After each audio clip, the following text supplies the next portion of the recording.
এত গরমে আমাদের একটা বিয়েবাড়ির ইনভিটেশন পেয়েছিলাম, সেখানেই আমরা সবাই মিলে গেছিলাম। গরমে না সাজতে ভালো লাগে না খেতে ভালো লাগে, কিন্তু যখন কোনো নিয়ারেস্ট ফ্রেন্ড হয় তখন তাদের তো ইনভিটেশনে যেতেই হবে। তাই সেজেগুজে রেডি হয়ে পড়েছি। বিনায়ক তো অনেক এক্সাইটেড ছিল কতক্ষণে যাবে, তো আমরা অনেকটা সময় ধরে রাস্তায় জ্যামে আটকে পড়েছিলাম, তো শেষমেশ পৌঁছে গেছি। যেহেতু একটু রাত হয়ে গেছিলো তো আমার খুবই খিদে পেয়েছিল, এই জন্য আমি প্রথমে গিয়ে একটু স্টার্টার নিয়ে নিয়েছিলাম। তারপর নতুন বউকে একটা গিফট দিলাম, আর দেখতে দেখো কত সুন্দর লাগছিল।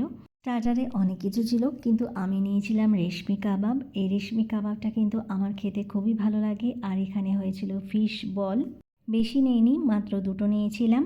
আর এখানে বিনায়ক আইসক্রিম খেতে চেয়েছিল, তাই ওর জন্য আইসক্রিম নিয়েছিলাম। আইসক্রিম নিতে গিয়ে দেখলাম অনেক বড় লম্বা লাইন পড়ে গেছে। তারপরে যখন আমাকে আইসক্রিম দিল, সেই আইসক্রিমটা নিয়ে আমি যখন ছেলের কাছে যাচ্ছিলাম তখন ছেলে কিন্তু একদমই পছন্দ করছিল না।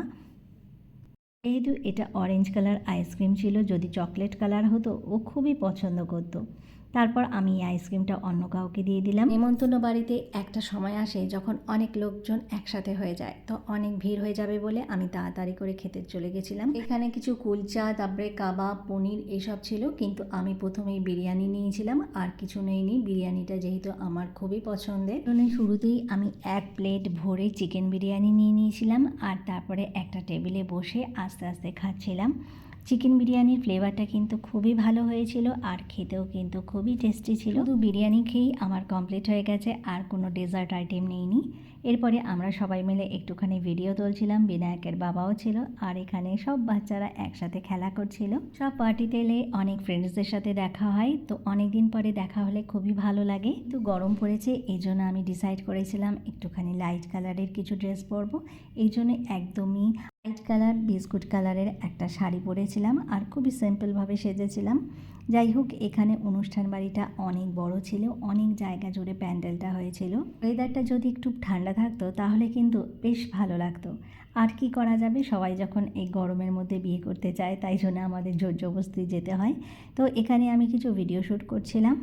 বিনায়ক একা একা দৌড়াদৌড়ি করছে, যেহেতু অনেকটা জায়গা আর এখানে বিভিন্ন জায়গায় নাচ গান হচ্ছিল, তো ও বেশ মজা পাচ্ছিল সব ফ্রেন্ডসদের সাথে, ওর আবারও দেখা হয়েছে।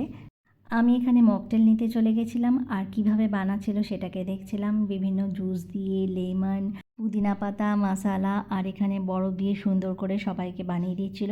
প্রথমে আমি একটা খেয়েছিলাম, কিন্তু একটা খাওয়ার পরে দেখছি বেশ ভালো লাগছে, তারপরে আবারও একটা নিয়ে নিয়েছিলাম। গরমকালে এগুলো খেলে কিন্তু বেশ একটু রিফ্রেশিং লাগে, আর শরীরটাও বেশ ঠান্ডা হয়।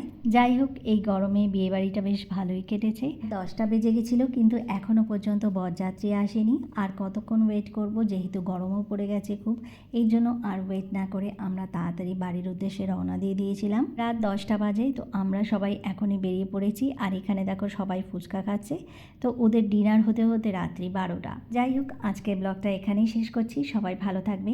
Good night.